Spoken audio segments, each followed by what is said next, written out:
Thank you to Sangam Talks for this opportunity to speak to all of you today. I'll be sharing uh, a presentation culled out from my doctoral program, and I have categorized the presentation into a couple of parts. We'll first have an introductory survey, followed by the Madras Survey of Indigenous Education, which the British colonial authorities conducted in 1822-25. We'll also have a close look at how popular education was faring in England in the early 19th century. Then we will look at the growth of the still surviving indigenous schools in Madras Presidency and the growth of the government system, educational system during 1855 to 80.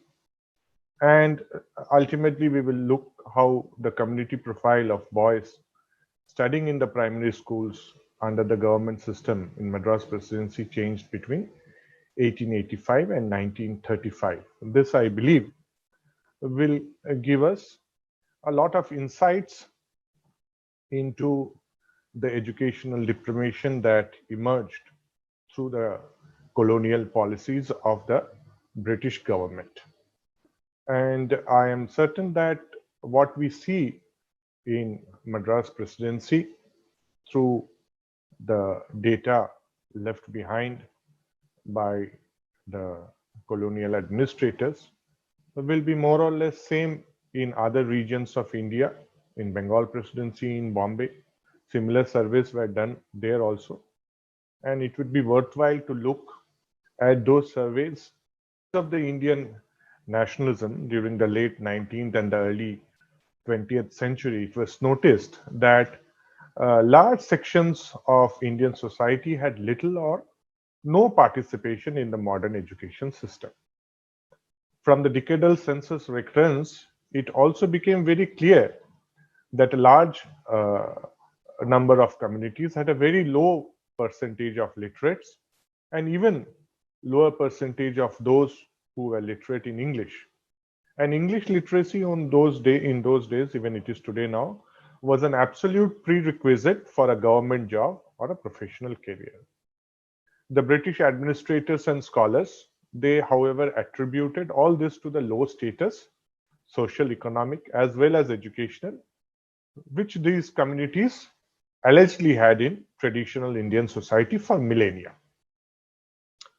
Now, some of our leaders at the helm of the national movement in those days clearly expressed a differing view. Mahatma Gandhi was the foremost as the most articulate amongst them. In a speech he made at the Royal Institute of International Affairs, Chatham House in London on 20th October 1931, Gandhiji was then visiting England to attend the second roundtable conference. He asserted that the literacy levels in India that prevailed 50 or 100 years ago were better than what was prevailing then under the British system of education. So he drew his audience's attention to the widespread indigenous system of education, which was functioning even after the onset of the British rule in the early decades of the 19th century.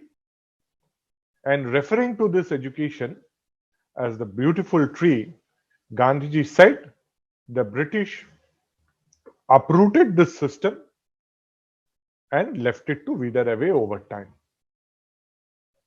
Our state, Gandhiji claimed, would revive the old village school master and dot every village with a school both for boys and girls. Now, Gandhiji's statement challenged the very basis of the so-called civilizing mission of British rule in India. He squarely laid the blame for the prevalence of literacy amongst the Indian masses to the policies of the British rule. This started a long debate. For want of time, we are not going into this debate today. and subsequently after independence, a detailed and rigorous substantiation of Gandhiji's pronouncements on the nature and extent of indigenous education system in India in the early 19th century was presented by the renowned Gandhian thinker and historian Dharampal in his we'll be celebrating his birth centenary in uh, 2 years' time in his book The Beautiful Tree, which was published in 1983.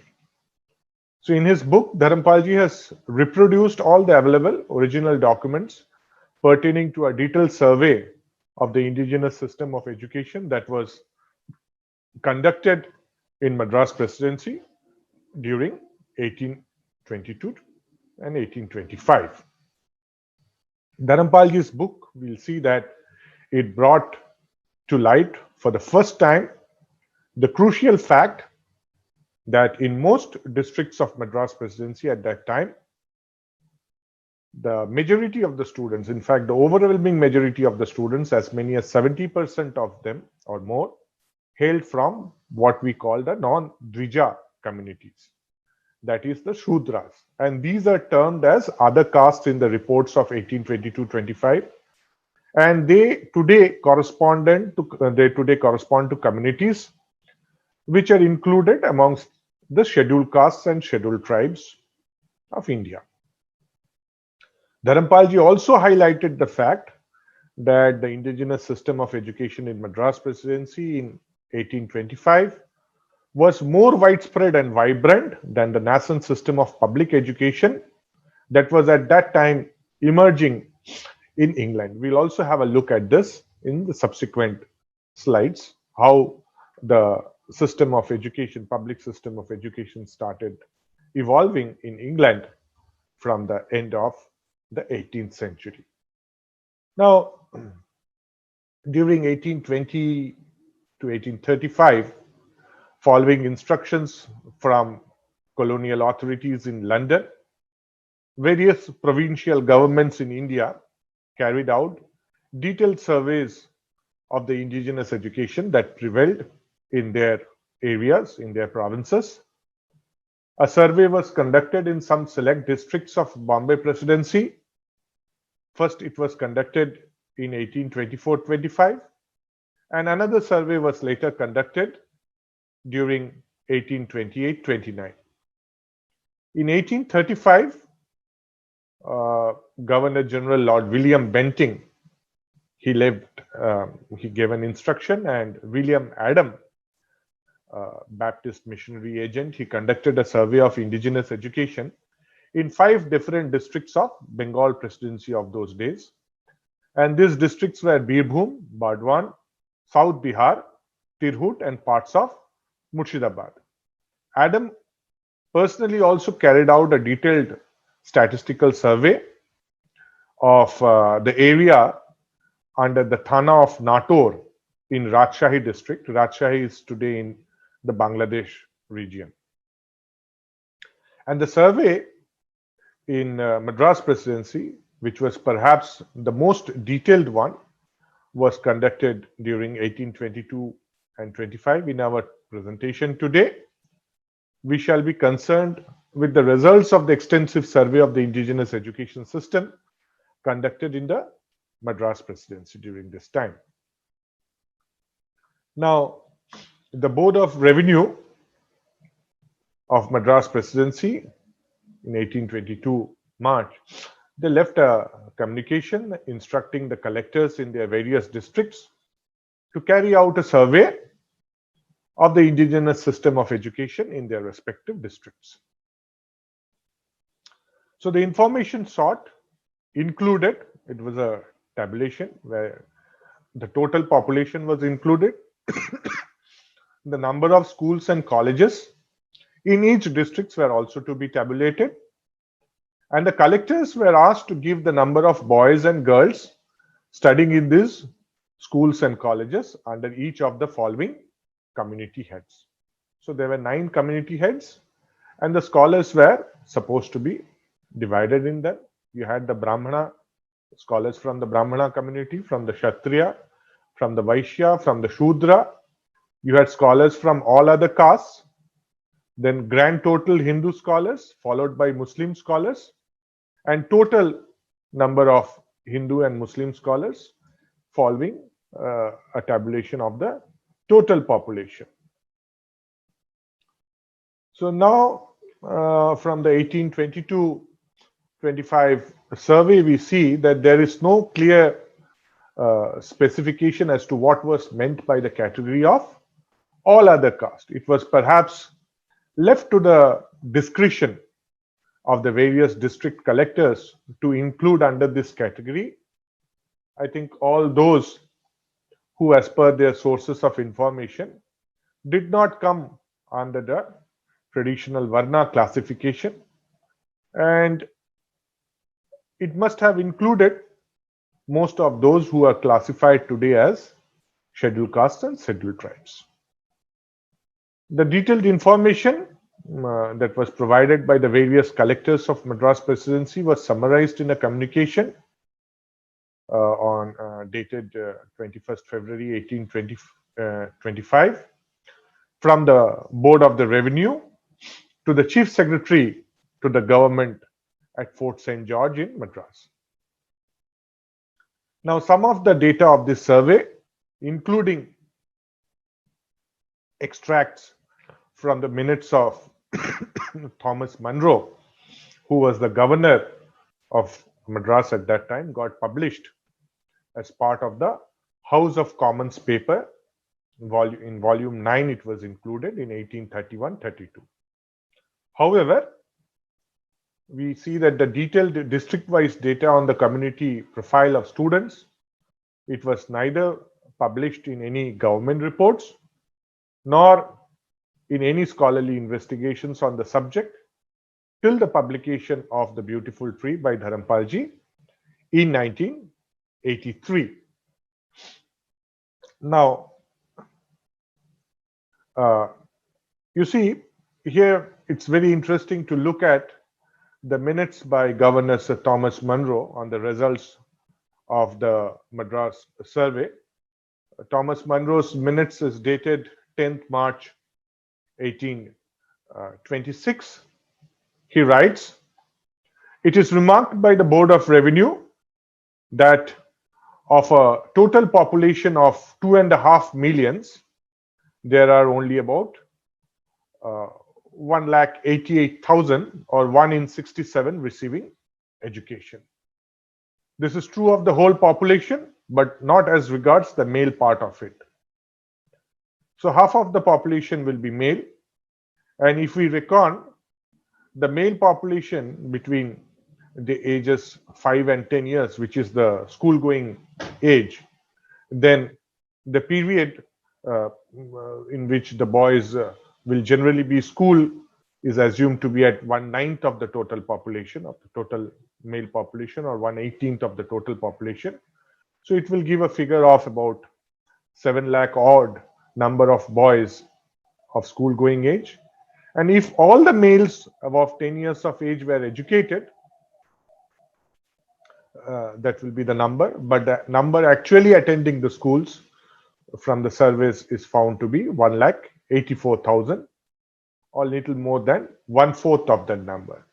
So Munro estimates that I am, however, inclined to estimate the proportion of the male population who receive school education to be nearer to 1/3 than 1/4 of the whole, because we have no returns from the provinces of the numbers taught at home. This is very important, of the numbers taught at home. In Madras, that number taught at home is about 5 times greater than that taught in the schools. Here, you see, we come now to a tabulation of the boys studying in the indigenous schools in about, during this time, 1822-25. This tabulation is divided, the districts have been grouped as per the various linguistic regions. We have the Oriya speaking, the Telugu speaking, the Kannada speaking, the Malayalam speaking, and the Tamil speaking regions of Madras Presidency. Madras Presidency in those days was a huge chunk of area of South India. And here we find that there were about close to 11,500 schools, and there were about 1,50,000 students studying in this 11,000 odd schools spread across the length and breadth of the presidency. And in the last column, we have tabulated the percentage of boys belonging to the age group of 5 to 10 years who are receiving education in the schools. This does not include the number of boys who are being taught privately at home. Now, I'll just tell you or give you the brief description of the linguistic regions of Madras Presidency. The Oriya-speaking region of Madras Presidency comprised of the lone district of Ganjam. The Malayalam-speaking region comprised of the district of Malabar. Visakhapatnam, Rajahmundry, Machilipatnam, Guntur, Nellore, and Kadapa districts, they constituted the Telugu-speaking region. Bellary and Srirangapatnam, they comprised of the Kannada-speaking region. And the Tamil-speaking region of the presidency included the districts of North Arcot, South Arcot, Chengalpattu, Tanjavur, Tiruchirappalli, Madurai, Tirunelveli, Coimbatore, Salem, and Madras districts. So, this table clearly shows that the percentage of boys of school-going age who were studying in schools in Madras Presidency as a whole turns out to be about 21.5%, as we have tabulated here. The table also shows that the percentage of boys of school-going age who were studying in the schools in the Tamil-speaking region of Madras Presidency was about 25%. In Telugu-speaking, it is 17%. In Malayalam-speaking, it is about 24%. In Oriya, it is 16%. In Kannada, it is about 13.5%. The data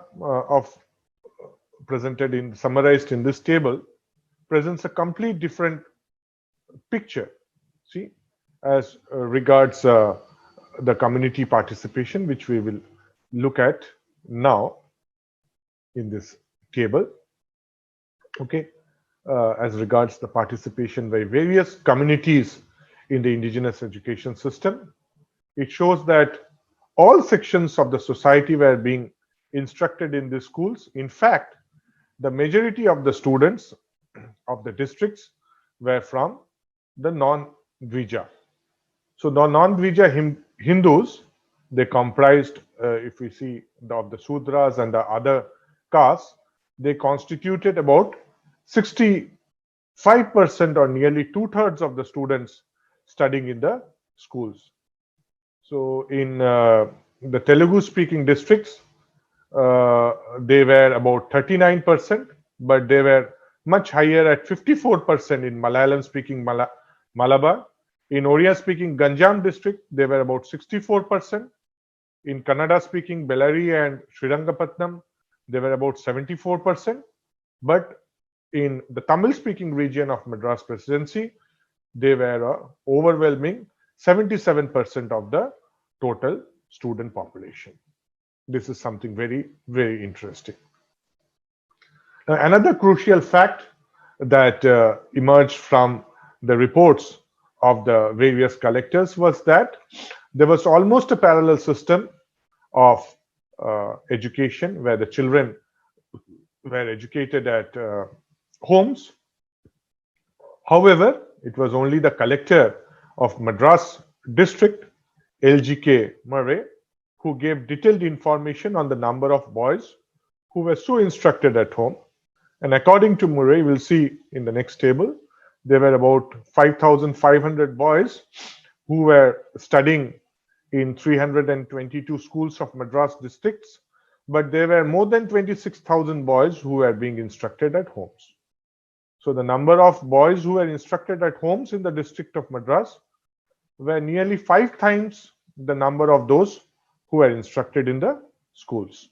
So we have presented the information in this table, as you can see, and the overwhelming majority of boys, nearly 5 times, they are being educated at home compared to the total number being educated in the schools. So, writing his minute uh, about a year later, Monroe seems to be intent on downplaying the fact that there were a large number of students who were receiving instruction at home, and he therefore makes the uh, you know invidious suggestion that there is probably some error in the report in the number collected by the collectors, and but he has to concede the fact that the number privately taught in the provinces does certainly not approach this rate, and he says, I am, however, inclined to estimate the proportion of the male population who receive school education to be nearer to 1/3 than 1/4 of the whole, because we have no returns from the provinces of the numbers taught at home. Now, even this is what Monroe is saying, but today, even if we assume that the number of boys instructed at home was on the average only about twice the number of those instructed in the schools, as it was the case for all the communities in the case of Madras district, then it would result that nearly 2/3 or around 65% of the boys of school going age, that is boys between the age 5 and 10 years, would be under instruction either in the schools or at home instead of the 1/3 that's suggested by Monroe. Now, the collectors have left behind some other very interesting data on the duration of instruction in the indigenous schools, and we see there's various collectors from Rajamandri, Masulipattnam, Kadapa, Nellore, Arcot, Tanjavur, Tiruchirappalli, Madurai, Coimbatore, Salem, Madras. They have left behind a tabulation showing the average duration of schools is between 5 and 8 years in most of the districts.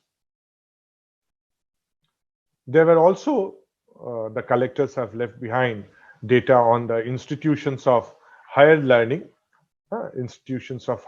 in Madras Presidency during the same period. And this tabulation tells us that there were about 1,094 colleges or institutions of higher learning that were functioning around Madras, in and around throughout the length and breadth of Madras Presidency. And in these 1,094 colleges, there were about 5,431 students, pupils studying in these various colleges.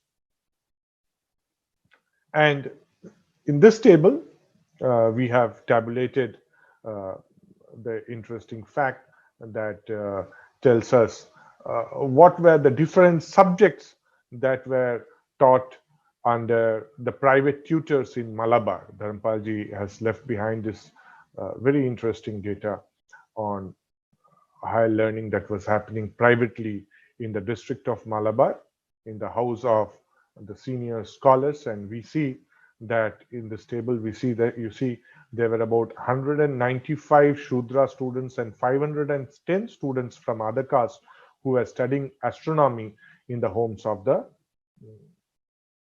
private tutors. Okay, there were about 1,500, 1,600 students who were studying in various subjects under private tutors in the Malabar district. Now, when we consider this data with what was the scope of popular education in England and Wales, the comparison becomes very interesting. I will offer my first quote from the 1855 edition of Encyclopedia Britannica, volume 8, page 746. So I quote, popular education in England is almost entirely the creation of the present century. This is 19th century. Before 1801, the total number of public and private schools was only 3,363. In 1851, there were about 44,836 schools. So the expansion in the school system was actually in the first half of the 19th century. So if we go back to the history of the popular education movement in England and Wales, we find that in 1781, again from Encyclopedia Britannica, Mr. Rikes of Gloucester with difficulty collected the first Sunday school. And in 1851, they numbered 23,000 odd. In 1818, the scholars attending the day schools were about 6.75 lakhs. And in 1851, they were about 21.5 lakhs. Similarly, we have data on the Sunday schools also. But nevertheless, the state of education is much below what it ought to be, both in quantity and quality. So this is a graphic representation of what is happening with popular education in England and Wales during the period 1792 to 1851. We assume that in 1792, there were about 40,000 students studying in the day schools. And this number comes to about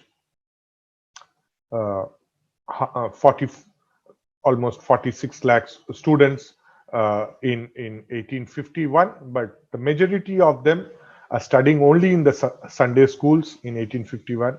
More than 50% of them are attending in the Sunday schools, and the instruction in the Sunday schools were limited only to moral instructions on Sunday. It was one day school, weekly school.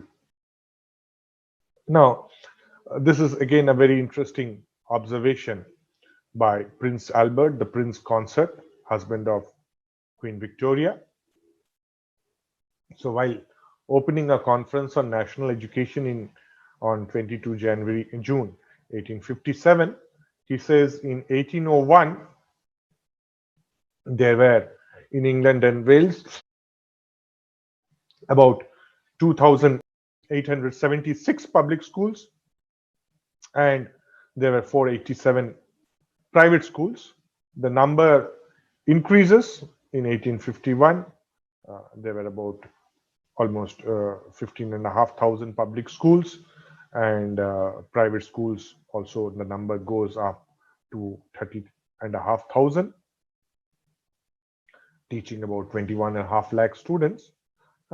But it goes on saying the analysis of the scholars with reference to the length of the time allowed for their school tuition shows that 42% of them have been at school for less than 1 year, 22% during 1 year, 15% during 2 years, and 9% during 3 years. I leave it to you to judge what the results of such an education can be. This is the state of popular education in England and Wales in 1850s. Now, this is something even more interesting. This is the class composition of the students in the British education system in England and Wales in 1833-1851. Very interesting. The population of England and Wales, the census of 1851, divides the population of England and Wales into two groups. We have the middle and upper classes population, and we have the laboring classes population. We find that even in 1851, more than 50% of the students of school-going age from the laboring classes were still outside the school system, whereas the elite boys, students of school-going age from the middle and upper classes, were in the school system. The English system was very elitist in nature, and this is the system they wanted to built in India over the ruins of the beautiful tree that Gandhiji was talking about. So 85, as per the census of Great Britain of 1851, in the second quarter of the 18th century, about 19th century, about 85% of the population of England and Wales constituted the laboring classes, while only 15% of the population comprised the middle and the upper classes. So, I've already mentioned about this, that you see, this fact clearly shows that the state of popular education in Madras Presidency in 1825 was indeed significantly better than what prevailed in England around 1800.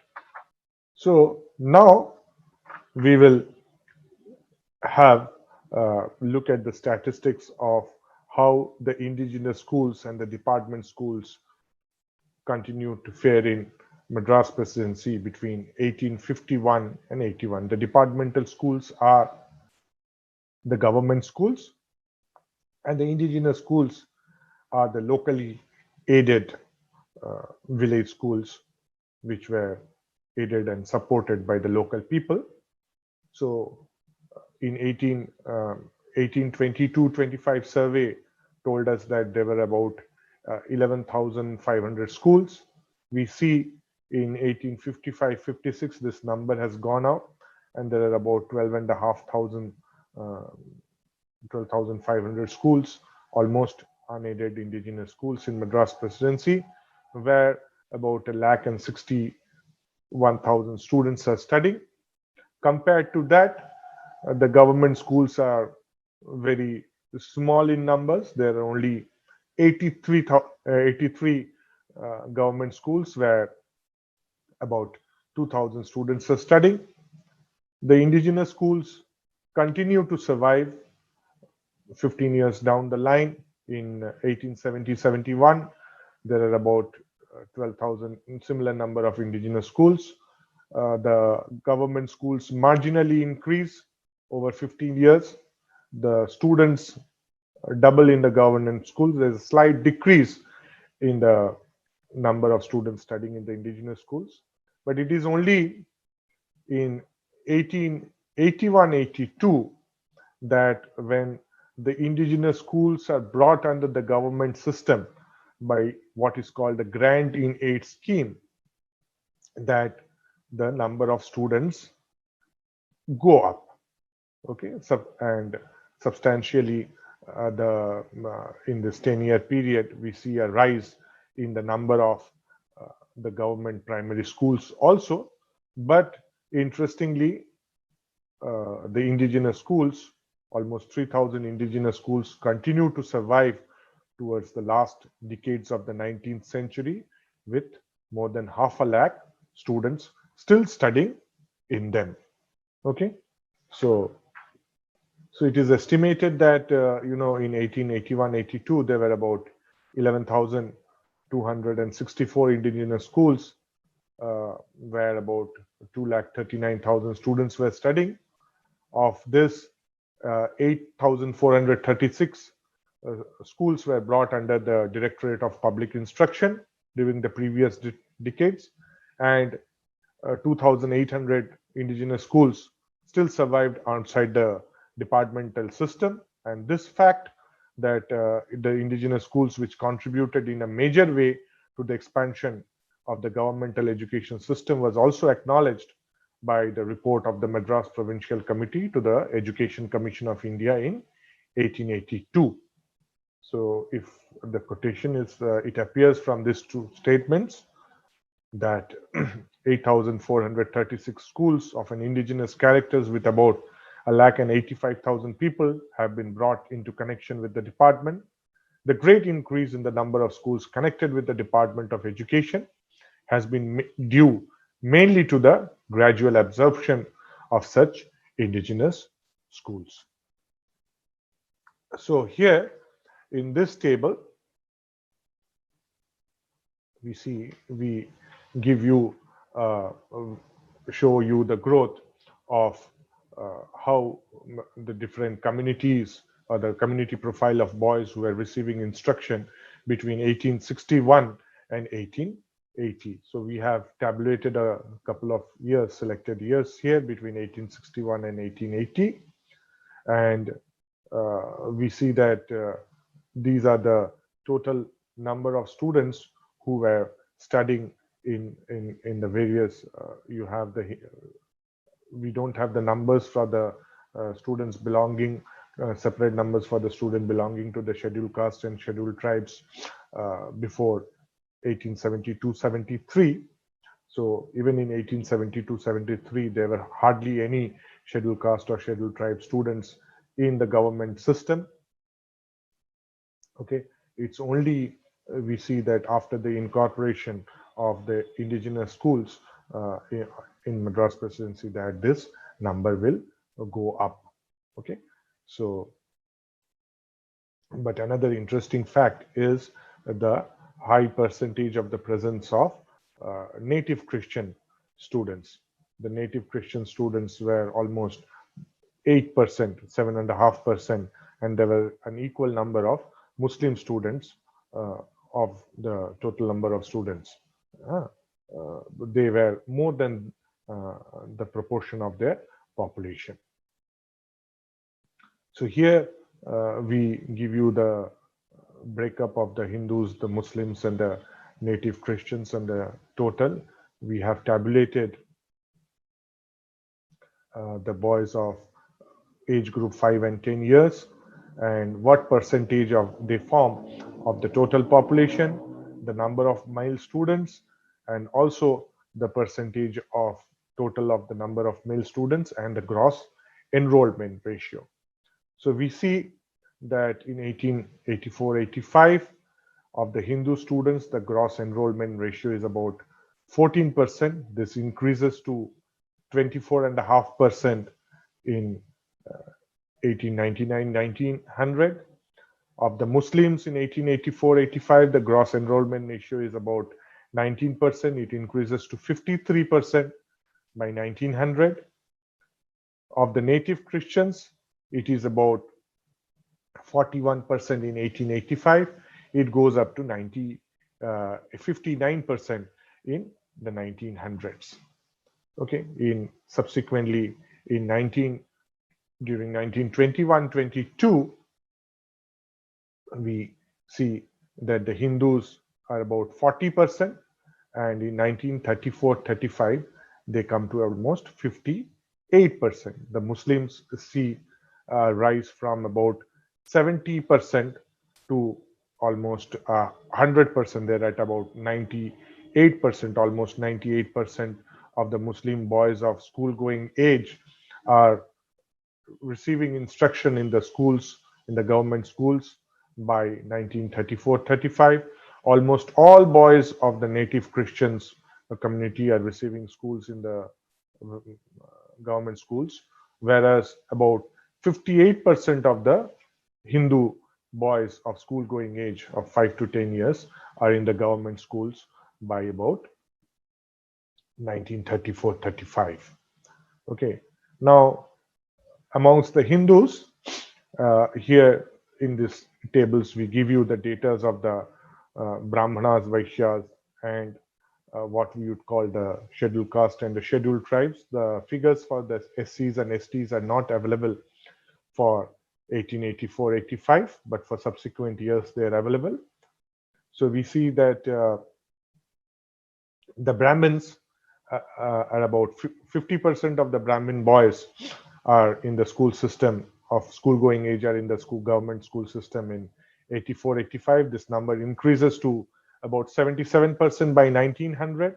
This goes to further 71% by 1922, and by 1935 we have almost all the Brahmin boys of school-going age in the government school system.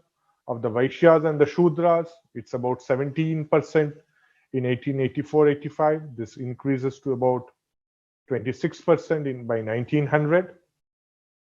Then this goes to about 41% by 1921-22. And subsequently by 1934-35, we see about 57% of the boys of school-going age from the Vaishya and the Shudra communities are in the government education system. Of the scheduled caste communities, it is about 11% in 1900. This goes up to 30% in 21-22 and about 52% in 35.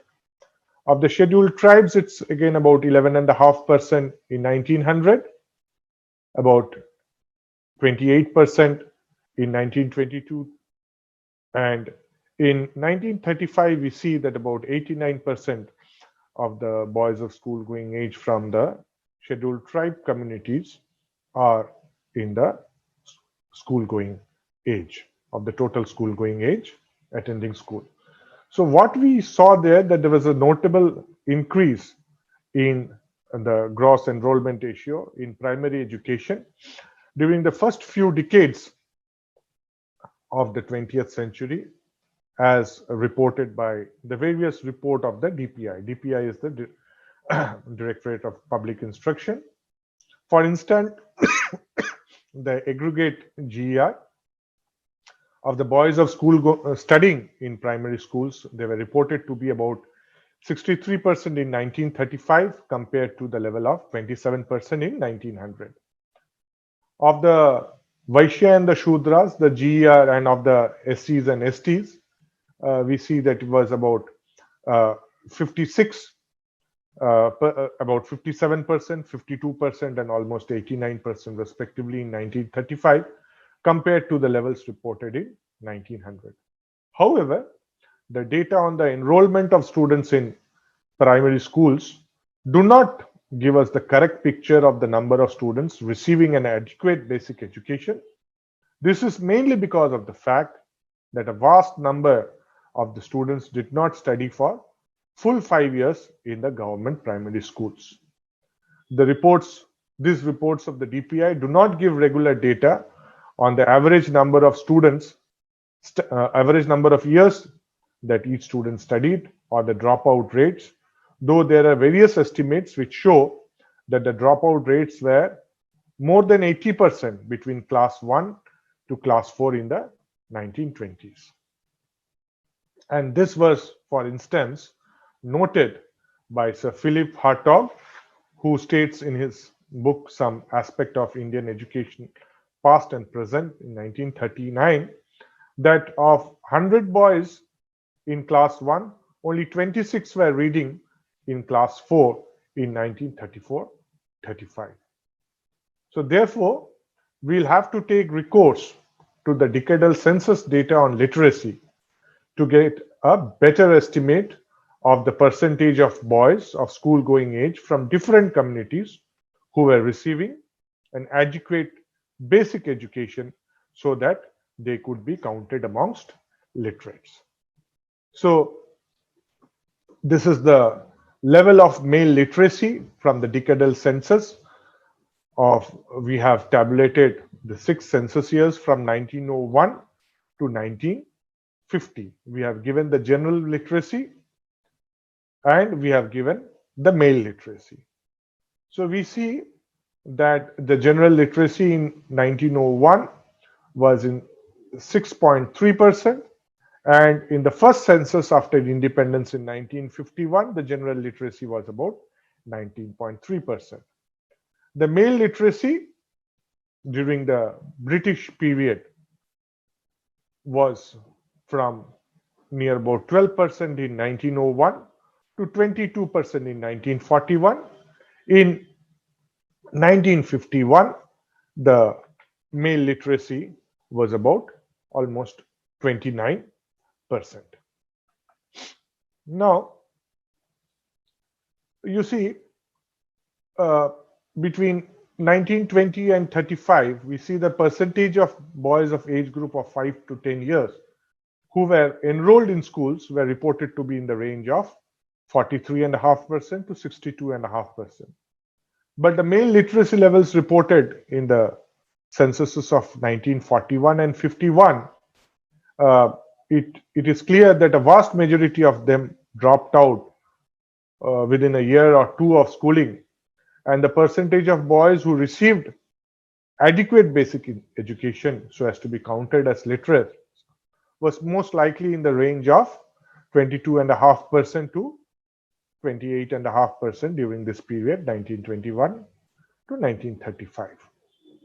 We had earlier seen that the percentage of boys of school-going age who were receiving instruction in 1825, either in the schools or at home, was at least 65% or more. And hence, as was claimed by Mahatma Gandhi in his 1931 speech, Chatham House speech in London, the presidency of Madras was clearly more illiterate in the 1930s than it was 100 years earlier in 1820s. Now, we'll again take recourse to the decadal census of 1921, and we will see the census, the male literacy by religion in Madras Presidency in 1921. What we see here is that in 1921, the general literacy in Madras Presidency was about 8.57%, and male literacy was about 15.22%. Hindus' general literacy was 18.28%, and male Hindu literacy was about 15%. The Muslims were, general literacy for Muslims was at 9.38%, and for Muslim males it was 17, almost 17.5%. For Christians it was very high. It was almost 18% general literacy and 23.5% male literacy in the Christian communities. Now, here we have tabulated a few communities who had male literacy of about 30% in 1920, and these communities had male literacy of more than 30%. In 1930, we have the Brahmin communities, the Kannada, the Malayalam, the Oriya Brahmins, Tamil and Telugu Brahmins. And then we also had the Chetty, the Komati, Arya Vaishya, the Nayar communities. Between 15 and 30% in Madras Presidency male literacy in 1921. We have the Agamudians, the Ambatans, the Balija, the Devanga. We have the Indian Christians, the native Christians. Then we also have the Kaikolan, Senguda Kshatriya, the Kallan community, the Kammalan, the Kamsala, Panchala, Tamil and Telugus, the Labbai Muslims had a male literacy of 30%. The Nadas had a male literacy of 20%. We had the Saleh, the Tiyan, the Vaniya Vaishyas, and the Vellalas even had a male literacy of 24%. Now, these are the communities which had a male literacy between 7.5% and 15% in 1921. Here we had Ambalakaran, we had the Yadavas, Iluvan, Kalingi and Kalinji, the Kamma, Kapu, Kusavan, Mangala, the Muslim Mapila, the Maravan, the Vaniya Kshatriya, then the Telega and the Vandan community. Then below 7.5%, there were several communities. We have tabulated some of them here as per the decadal census of 1921. We had the Billava, the Boya, the Gammala, the Golla, the Idiga, Kuravan, Mutracha, Ode, Sakala, Para, Velama communities.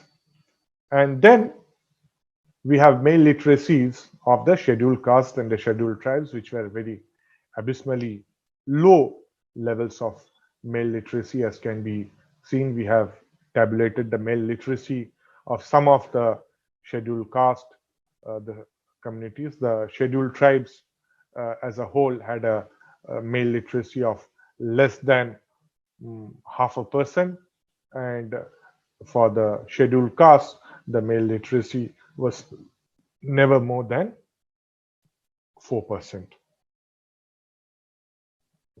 So now we see that, you see, in this presentation, we have traced the changing community profile of boys studying in Madras Presidency during the period 1822-25.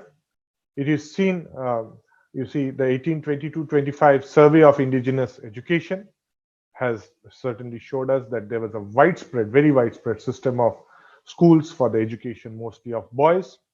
And according to this survey, that we find that there were 1.5% of boys of school-going age, that is, boys of 5 to 10 years, were getting educated in the schools, and a large number of students were instructed at home. The then governor Thomas Munro, he estimates that about one-third, or 33% of the boys of school-going age were undergoing instructions either in the schools or at home. But the available data on the percentage of boys being instructed at home, what we find from the data left behind by the collector of Madras district, we find that at least two-thirds or 65% of the boys of school-going age were studying either in the schools or at home. The survey also showed that the overwhelming majority of the boys who were studying in the schools, they hailed from the non-Dvija communities. In the presidency as a whole, more than half of the students were Sudras and 15% were from other communities, namely what we would now include under the scheduled caste and scheduled tribes. And the share of non-Dvijas was much higher at over 75% in the Tamil-speaking region of the presidency. It is seen from the annual reports of the DPI, Department of Public Instruction. It's recorded that by the turn of the century, that is by 1900, about 27% of the boys of school-going age were studying in the primary schools, and their enrollment ratio is reported to have gone up to 44% by 1920-21 and further to 63% by 1934-35. However, it is also reported that in 1920, more than 80% of the boys dropped out between classes 1 and 4, and these enrollment figures do not give a picture of what percentage of boys received adequate education so as to be classed as literates. And the census of 1941 records that male literacy in the presidency was only around 22%, and this should be taken as a better indicator of the percentage of boys who were receiving any sort of adequate basic education so as to be counted as literates in the early decades of the 20th century during the British rule. And comparing this with the much larger percentage of boys who were reported to be receiving basic education in Madras presidency in 1825 under the indigenous system, we see that the claim made by Mahatma Gandhi in his lecture in 1931 that India was then more illiterate than it was 100 or 50 years ago seems entirely justified. Now, the data on community profile of students in primary schools show us that by 1934-35, almost all boys of school-going age among the Christians and the Muslims were studying in primary schools. The same was true of the Brahmins among the Hindus, but only around 57 of the Vaishya and Shudra boys of school-going age and 53% of the scheduled caste boys of school-going age were enrolled in the primary schools. And given the high dropout rates, the actual percentage of boys of these communities who were receiving adequate basic instruction would have been really small, much smaller. And we get a much more adequate picture of the level of access to basic education amongst different communities from the decadal census data on the levels of male literacies achieved by various communities.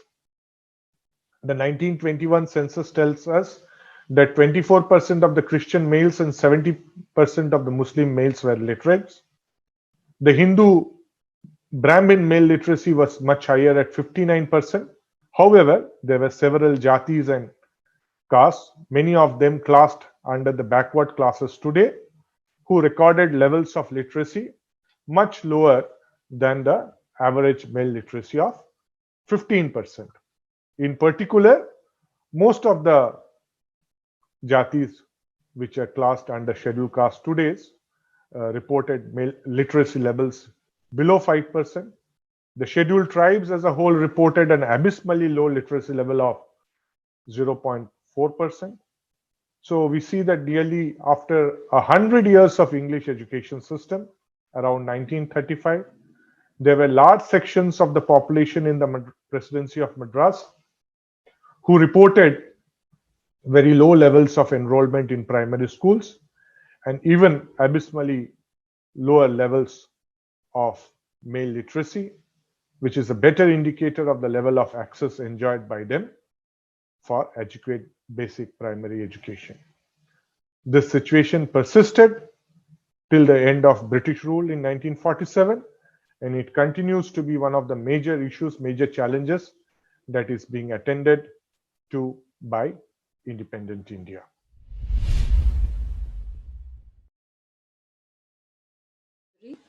I already have some questions asked by participants. So, Mr. Vinod Kumar asks, what does literacy mean in indigenous education at the time of pre-colonial and two at the time of post-colonial at post-colonial time, and C, government education at British time? This is the question.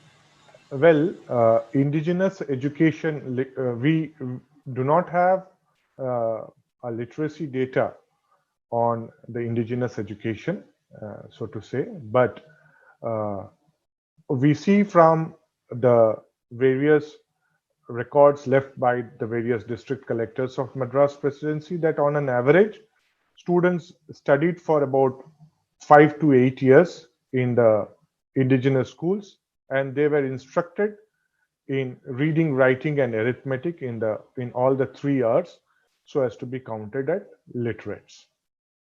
And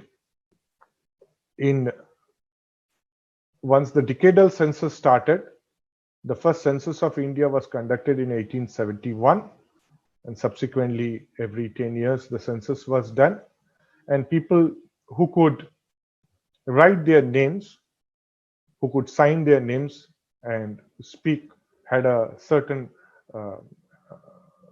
proficiency in the language, were counted to be literates. So this is how it was classified between the pre-census time and in the post-census. There is another question asked by Prashant. What were the subjects that students studied in government schools of Madras Presidency? It is surprising to know that a huge majority of Muslim boys were enrolled in schools. Was it religious education or secular education? Now, the government schools did not provide religious education. But I have actually not looked at the syllabus of what was being taught in the government schools in the colonial period. That is a different subject. I have limited my understanding to the community participation alone. I have really not looked, but I can. There are interesting forays data on what was being taught in the indigenous schools left by various collectors, and we see that in the indigenous schools in 1822-25, our students were instructed in the regional languages. They were instructed in the civilizational lodes. They were taught Hitopadesha, Ramayanam, Rukmini Kalyanam. They were given moral instruction, cultural instruction. They were also instructed in grammar. They were instructed in arithmetic and literature. Thank you, Dr. Chowdhury. You've given us a lot of data, very difficult to, consume and absorb in short time. But then 2 points which have really come out. One, as somebody asked about this Muslim, the percentage of Muslim children. Yes. It is really interesting. I have gone through the discovery of India by Nehru and how in Bengal, they are the MAFIAS system, I believe, where the original schools were being given a lot of endowments. And that was taken away by the company. And those schools had to be literally shut down because the teachers were without any payment. Yes. That is how it was there. And in Bengal, I read again that the Bengal, UP and Bihar, the Muslims kept away from the education scenario which the English later on provided. But it's very strange that in South India, the Muslims and Christians had a predominant role in attending schools, as you brought out in your thing. This is very, very interesting. This is very intriguing. We have to look more deep into it. But I have a feeling that the colonial policy seemed to have favored the education of the native Christians and of the Muslims. Perhaps there were more number of schools available for the education of the children of Muslim communities in places where they were concentrated compared to the number of schools available for the Hindu communities in Madras Presidency. Bengal would be another interesting place, another interesting presidency to look at, and I'll be looking. I'm planning to look at whatever data will be available from Bengal presidency in the next course of my work, and subsequently also at Bombay presidency. The Madras presidency work has been a lot easier because Dharampal ji had brought to light this entire data, and the documentation, the survey documentation of Madras has been very wide compared to the other two presidencies. That's one small question more.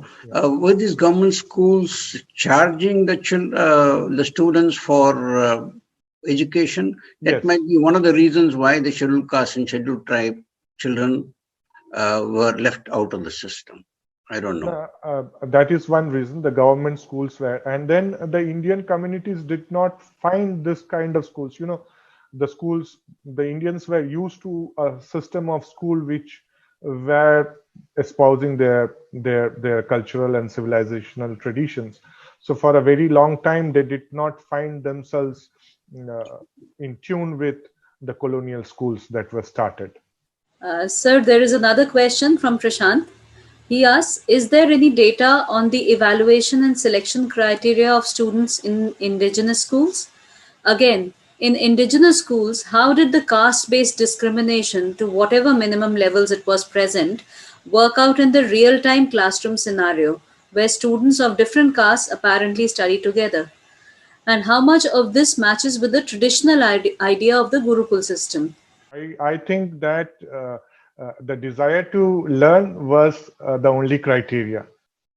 There was no other criteria. It's the desire to learn. The parents, it's a normal process. Like you have your Vidyarambha and you go and attend the school on a holy day. That has been the hallmark. There was no categorizing or you can't go and all that. There was no entrance exam. It was open to all.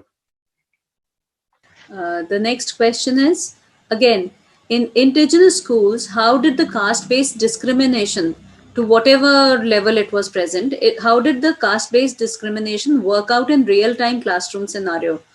Well, I will just give an answer to this. So I was referring to this survey by William Adam in Bengal presidency, and his survey notes, William Adam mentions that there were even teachers from the Chandala community. Okay, I hope this answers your question. If I were to say, I think we were not a society practicing untouchability in the way it is made out to be. Thank you, ma'am. So yeah, basically that answers it. But I was just asking, do we have any kind of statistical data which would say that I mean, or any not exactly statistical data. I can say like any data which would say us that whatever we hear from stories of Ambedkar, that within a span of like 100 years there has been so much discrimination, and the data which you present kind of displays a completely contrary picture to that. Is it because after the enactment of the Criminal Tribes Act or whatever it is, this entire situation went out of proportion? I mean, what exactly could have happened that within a span of 100 years that so much has changed? No, you are right.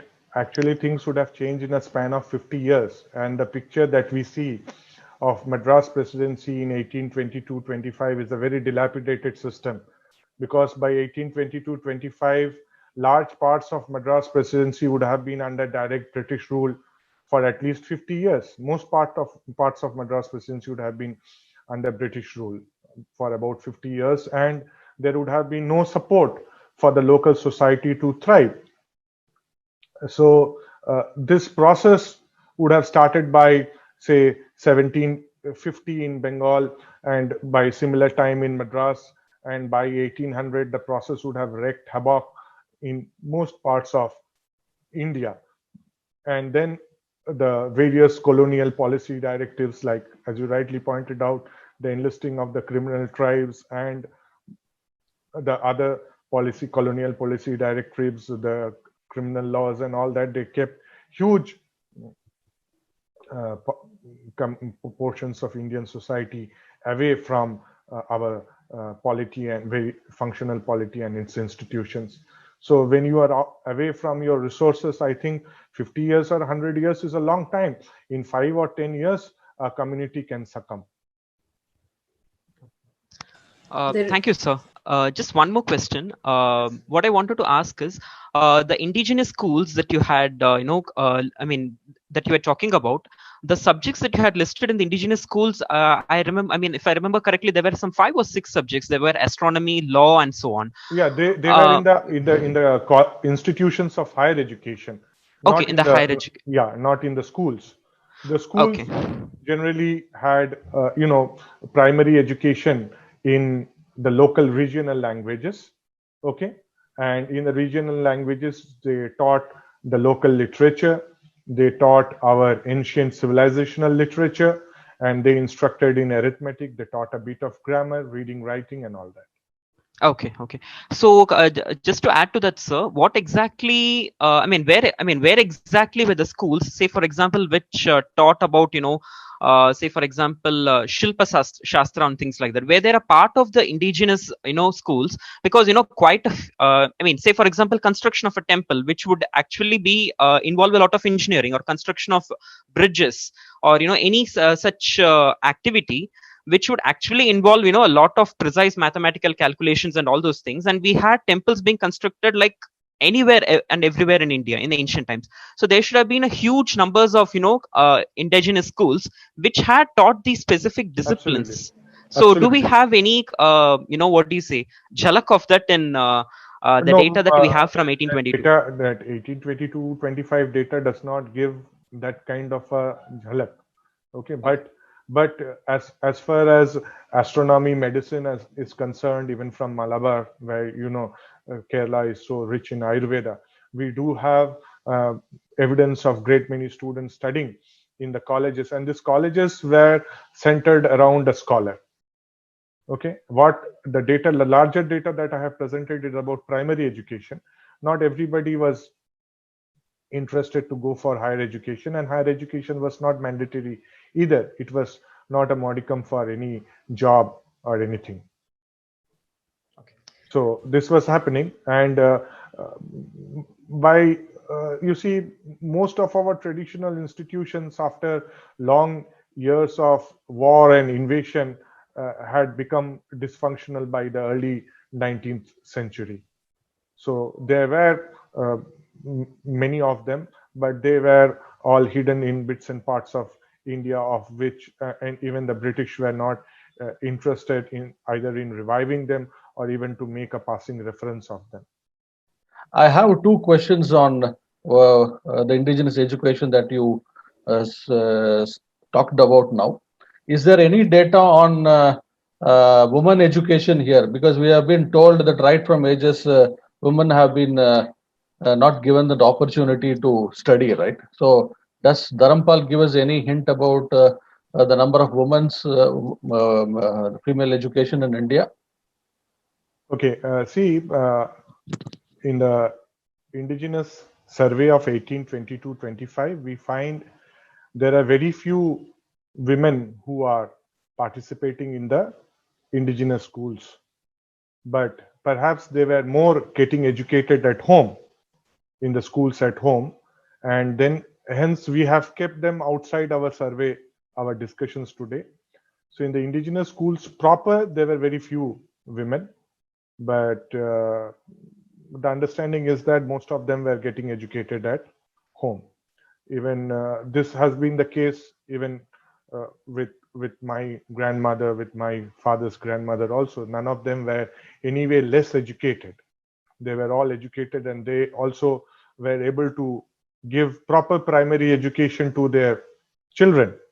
So without backing and basis of home education, they would not have been able to achieve that.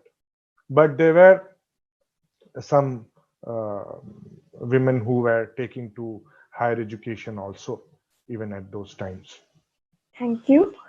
I would like to know about if there is any data about the caste composition in in the schools that people were attending, or rather the homeschooling that was being done during the British period, which composed of nearly 65% of the people, I mean students. Is there any caste composition there? How many of the Shudras were getting homeschooled? And secondly, can homeschooling help lower the dropout rates amongst girls even today in independent India? The last question, the answer to the last part of your question, it should come from a policymaker. I'll not be able to address that. But I have shared in my slides the caste composition. I'll not be able to give you the caste composition school-wise, but I have shared in my tabulation the caste composition linguistic region-wise. I can also share with you the caste composition in every district of Madras Presidency. If you can leave me your email ID, I'll be able to share with you in 1822-25 what was the caste composition in the indigenous schools in every district of Madras Presidency. I just want to confirm what Professor Chowdhury has said about his grandmother and mother being educated at home. My own mother, I think she studied till 5th or 6th class, but I remember her reading the Times of India back in 1950. Theoretically, she has studied only 5th or 6th class, but she could read the English newspapers, and she's been reading it for the last 50 years. So, and of course, she has taught me English when I was in class 6. So obviously, the teaching at home was definitely a major affair, so far as families were concerned. Yeah. Yes, this was a major component of our setup, about education, societal setup. Thank you. I'm actually teaching history to an IB school, and we don't have a curriculum, so we're researching. It's project based. I've been researching. So the answer to Prashant's question was, by that time, India had several universities of higher learning. Most of it was destroyed during the Islamic invasions. I mean, if you take Takshila and all, they were teaching about 64 subjects. Takshila, Dantapuri, Vallabhi, all those institutions. They were teaching, there were institutions of universities of higher learning, to which people from across the world came to India to study. And they were destroyed during the Islamic invasions. Many of the universities were destroyed. By 1800, they were all gone.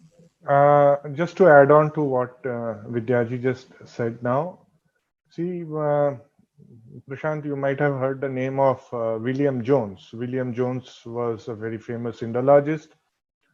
He was a Chief Justice of the Supreme Court of India in the times of Warren Hastings, and he founded the Asiatic Society of Bengal, which is still there in Kolkata, Asiatic Society. So this William Jones goes to a place called Nadia. Nadia is a district in West Bengal, South Bengal. Nadia is the place from where Chaitanya Mahaprabhu came, Navadvipa. So he goes to Nadia and he finds there is a thriving university in the, this is late 18th century. He finds a thriving university with 1,500 scholars and 5,000 pupils. And they were all studying gratuitously. And he calls it a university. So universities, and this university at Nadia had students coming from several parts of India. You had a similar higher academic enterprise in Varanasi. I believe it was there in Kanchipuram, Ujjain, many other places of India, and these universities survived till almost 1800s, till the once the British colonial rule started spreading its tentacles, and the local support revenue arrangements were taken off, they collapsed. There was nothing that the teachers could earn from to support their livelihood or support the students, and these all collapsed. In fact, the rise of Navadvip has been in the post-Nalanda period. After the collapse of Nalanda, Navadvipa rose. And Navadvipa is also famous for another thing. Navadvipa is famous for Navyanaya, new logic. So there is much to learn. Unfortunately, our textbooks do not speak about this. Our students in schools do not get to know or learn about it. But there is so much that it's not just about staff and it's not just about the tax system. There is something very insidious that we see happening. And we see that our traditional indigenous schools have been deliberately broken. And the other communities have been favored in the education system. And their traditions have continued to be like Sunday school and all that have continued to be kept. So what are your thoughts in it? Can you just shed a little light on this? To add to that, there is another question that did the British deliberately convert the Brahmins into English education? The British, well, yes, the British needed people to act as their agents, and they were a very elitist system in England. So they obviously took cared for the upper echelons of the society, the writing class, and the Brahmins. They were the first to motivate them and take into their jobs, so much so that I think by 1890s, more than 90% of the Indian officials in the British government were all Brahmins. Now, you see, the colonial policy was no favorable policy to India. And Will Durant writes that colonialism has been, the Islamic invasion has been the bloodiest thing. The Islamic invasion of India has been the bloodiest thing that has ever happened in human history. So the colonial thing has deprived India of its civilizational glory. There is no going back on that. And when the British came up with the system, there has been a favoritism to certain communities, and that is very clearly visible from the community participation that I showed between 1880 and 1935. And to the best of, you see, there were several factors going on, but this dismantling the traditional fiscal arrangement, which supported our temples, which supported the local village panchayat, the local village pharmacology, irrigation, and all that, this played havoc and diverting of food grains, resulting in famines. Famines were something that were not known in India. Even though we have had droughts, we have not had famines. And the first great famine, we have the Battle of Plassey in 1757. Between 1769 and 1773, we have the Great Famine of Bengal, where a third of the population perishes. And what do we expect the people to do? So we were in very difficult state, and we could not fight the battle appropriately in the initial years. But later, I would say that we grouped up, and under the enterprise of great national leaders, we did bring a collapse to the mammoth vehicle of colonialism successfully and dismantled the empire.